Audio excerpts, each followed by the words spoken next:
4월 8일 오늘 하나님의 말씀은 누가복음 19장 말씀입니다. 1절로 10절 말씀. 예수님께서 여리고로 들어가 지나가시더라. 삭개오라 이름하는 자가 있으니 세리장이요 또한 부자라. 그가 예수님께서 어떠한 사람인가 하여 보고자 하되 키가 작고 사람이 많아 할 수 없어 앞으로 달려가서 보기 위하여 돌 무화과 나무에 올라가니 이는 예수님께서 그리로 지나가시게 되밀어라. 예수님께서 그곳에 이르사 쳐다보시고 이르시되 삭개오야 속히 내려오라. 내가 오늘 네 집에 유하여야 하겠다 하시니 급히 내려와 즐거워하며 영접하거늘 무사람이 보고 수근거려 이르되 저가 죄인의 집에 유하러 들어갔도다 하더라. 삭개오가 서서 주께 여짜오되 주여 보시옵소서. 내 소유의 절반을 가난한 자들에게 주겠사오며 만일 누구의 것을 속여 빼앗은 일이 있으면 네 갑절이나 갚겠나이다. 예수님께서 이르시되 오늘 구원이 이 집에 이르렀으니 이 사람도 아브라함의 자손이미로다. 인자가 온 것은 잃어버린 자를 찾아 구원하려 함이니라. 본문은 여리고의 세리장 삭개오가 예수님을 영접하고 변화까지 되는 과정을 기록했어요. 여리고는 이스라엘에서 가장 오래된 성읍인데 이곳은 위에 다메섹에서 갈릴리 베레아 예루살렘 애굽에 이르는 중요한 통상로 도중에 있어서 이곳을 통과하는 무역량이 엄청나게 많았어요. 더욱이 여리고는 큰 종려나무와 향나무 숲이 있었고 땅이 비옥하여 각종 농산물이 풍부했습니다. 특히 대추야자 열매와 발삼 향유는 세계 시장에서 큰 인기와 명성을 얻고 있었기에 로마 제국의 큰 세관이 이곳 여리고에 있게 된 거예요. 그런데 삭개오가 이 세관의 세리장으로 있었으니 얼마나 이스라엘 백성들의 원성을 사면서 큰 돈을 모았겠는지 짐작할 수 있죠. 그에게는 돈 때문에 당하는 인간 이하의 대접도 관계하지 않았어요. 오로지 돈이 그의 인생의 최고의 목표였고 그의 인생 그 자체였습니다.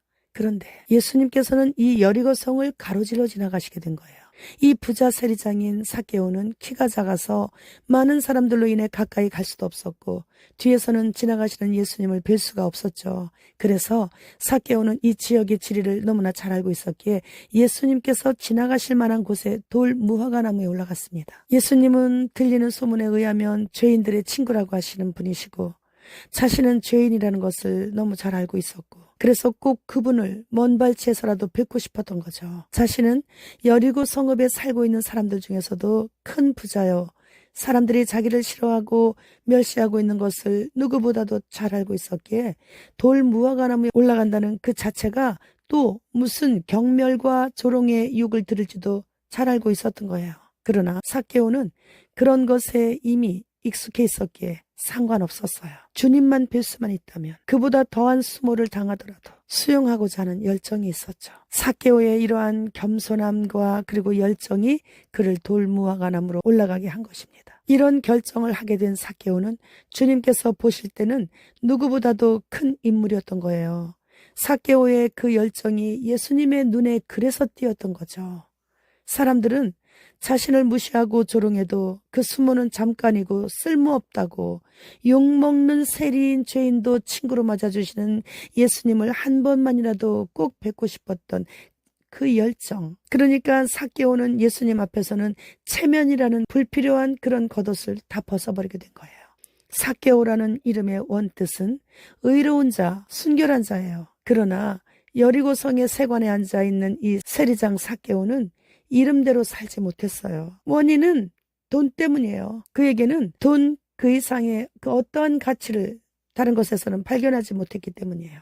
당시 세관의 세리장은 로마 정부로부터 세금 징수권을 얻어서 일정한 액수의 세금을 징수하여 바친 후 로마의 막강한 공권력을 이용하여 자율적으로 세금을 부과하여 엄청난 부를 쌓을 수 있는 그런 위치예요.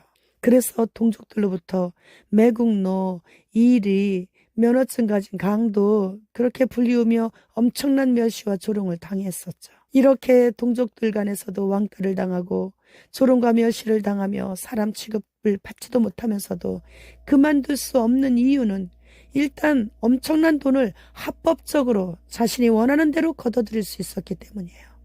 그러나 그는 예수님의 소문을 듣게 되었고 여리고를 방문하신다는 이야기를 듣고 나서 그는 달라졌어요. 돈보다 더 가치 있는 존재로 여겨지는 예수님을 간절히 찾게 되었고 그의 노력으로 인해 결국 예수님의 눈에 띄게 되었고, 내노라 하는 존경받는 모든 유대인들의 집들을 다 제치고 자신의 집으로 예수님을 모셔드릴 수 있게 된 거죠. 그리고 자신의 집에서 예수님과 마주 대면하게 된 삭개오는 모든 재산 중에서 절반을 가난한 자들과 나누겠다고 하면서 누군가 억울하게 많이 내었다면 4배로 갚아주겠다고 자원하는 거예요. 실제적으로 예수님을 만난 사람은 누구나 할 것 없이 돈부터 버립니다. 그러나 머리로만 알고 있었던 사람들은 입술로만 버려요. 그리고 늘 버려야 한다고만 생각하고 실천에 결국은 옮기지 못하고 그렇게 세상을 떠납니다. 제가 몽골의 선교사로 떠날 때 파송받지 않고 물질 후원 받지 않고 떠나려고 했었어요. 선교 후원을 받고 가면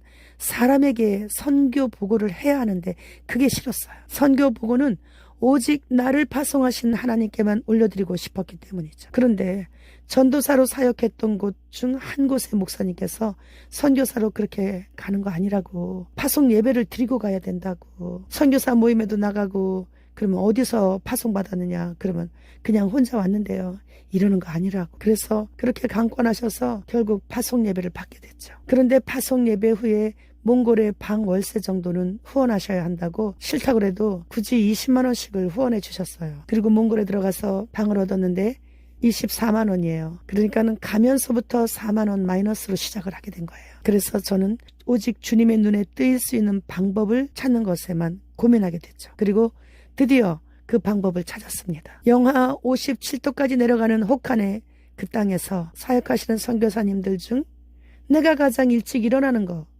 그리고 너무 추워서 아무도 움직이지 않는 12월과 1월 사이에 몽골 전역으로 전도 떠나는 것, 그 두 개를 실천을 했죠. 결국 얼마 지나지 않아 하나님의 눈에 띄게 되었고, 그리고 지금도 누가 보내는지 알지도 못하는 이곳저곳으로부터 몽골 골룸트 은행에서 1년에 1억씩 환전을 할 수 있게 해주셨어요. 그리고 몽골에서 추방되다시피 도망 나와서 몽골 전역에 세워진 교회들을 섬기고 있는 지도자들의 사역비를 횟수로 올해 14년째 한 번도 빠지지 않고 지금까지 끊임없이 보낼 수 있게 해주셨습니다. 주님보다 더 귀한 것은 없는 거예요. 삭개오처럼 열정적으로 구하고 겸손히 찾으면 주님께서는 만나 주십니다. 그리고 비로소 사도 바울처럼 물질과 학력과 가문의 자랑 등을 배설물처럼 다 버릴 수 있게 되는 거죠.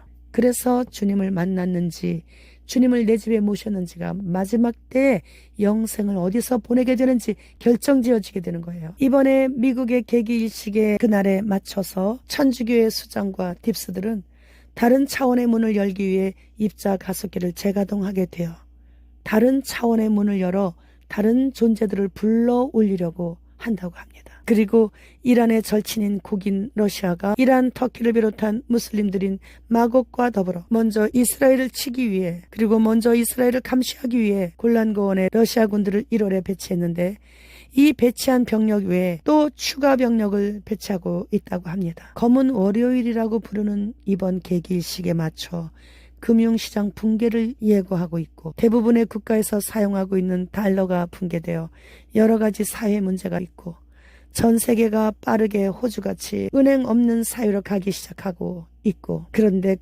그러한 모든 것들을 보면서도 아직도 안전하다, 평안하다고 하는 그 사람들에게는 갑자기 산통이 오듯 대환란으로 빠르게 진입하게 될 것입니다. 주님은 지금 오십니다. 마라나타.